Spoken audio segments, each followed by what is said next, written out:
Hey there friends, welcome to another edition of the Greenhouse Through the Seasons. This is part 3 with the winter greenhouse. And the first thing you'll notice is the greenhouse really isn't that full.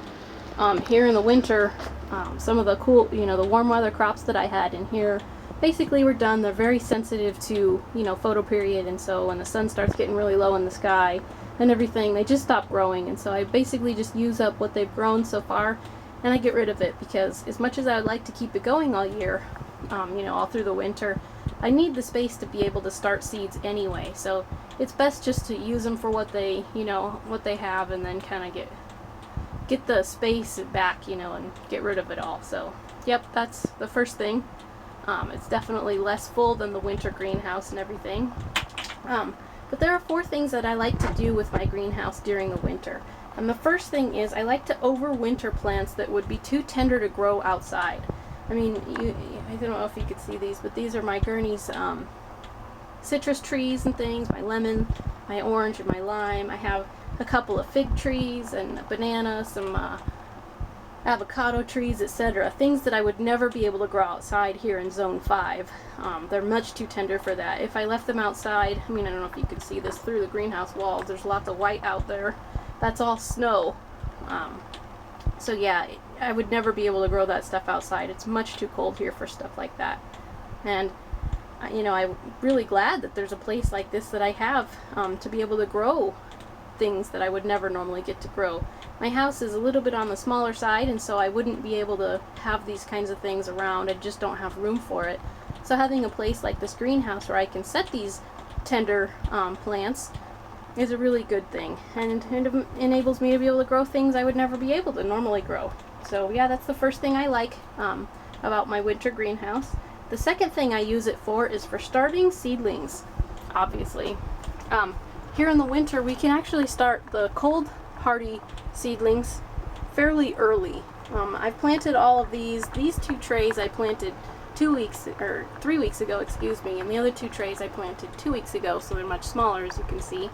But I basically just have some stuff that I'm going to be putting out in the cold frames here, and probably another, let's see, it's early February, maybe a month and a half, somewhere in there.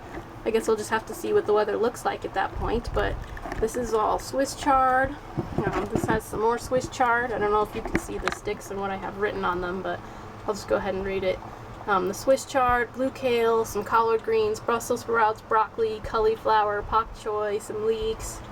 The other one, some more pak choy, some other different types of cabbages, some endive, mustard greens, etc. And then down here we have some spinach and some lettuce mixes and different things like that. So yeah, get the spring seedlings started.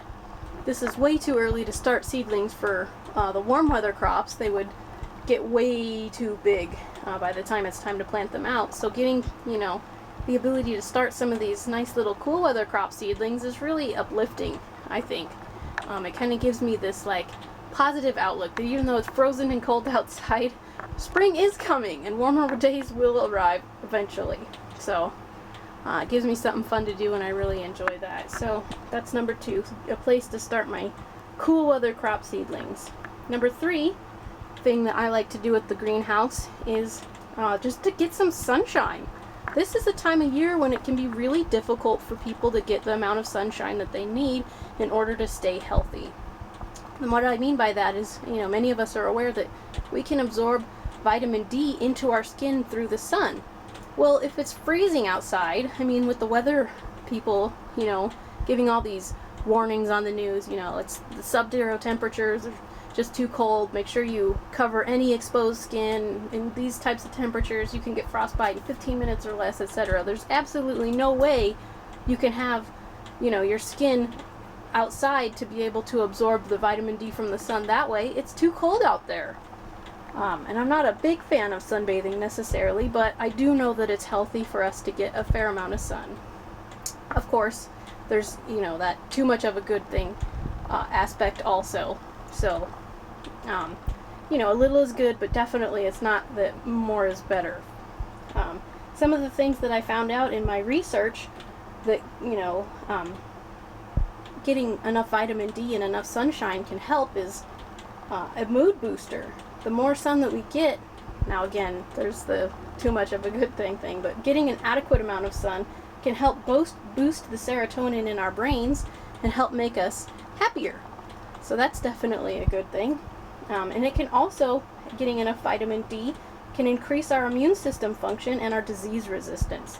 Now in the cold weather, colds and flus are just running rampant, so the ability to, boost our immune system is definitely a plus. As well as, serious diseases. I mean, from some of the articles I read, which I'll post in the comment section, or not the comments, but the information section below, multiple sclerosis, MS, different types of heart disease, cancer, and it can even help aid in weight loss. So getting enough vitamin D is actually really important.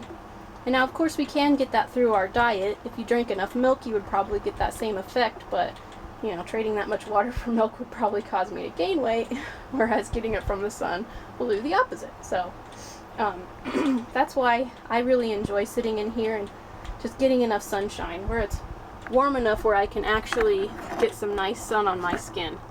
Just about 90 degrees today here in early February. That's definitely enough for a short sleeve or no sleeve t-shirt, and just sit and let the sun, go on my arms or whatever else. This is part of my house, so I can obviously, if I'm in a hurry, even, use a little less clothing. So, yeah, that's another benefit for sure. And then the third benefit, of course, is to continuing to heat my house. I mean, most of you, I'm sure, out there have seen my heating your house with a greenhouse video. It's been my most popular video, with good reason. It's just fantastic. I'm so, excited about the concept. So that's the number 4 reason that I use my greenhouse in the wintertime. So there you go, 4 big benefits to having a greenhouse in the winter. The reason I'm doing this series is to help people realize that a greenhouse isn't necessarily a place where you can start seeds in the spring and nothing else. It really is a multitasker. There really is more things that you can do, and usually throughout the seasons there's multiple things that you can use it for. So it really is a worthy expense. I really do believe so. So I hope you found this video helpful, and I really appreciate you watching. Thanks!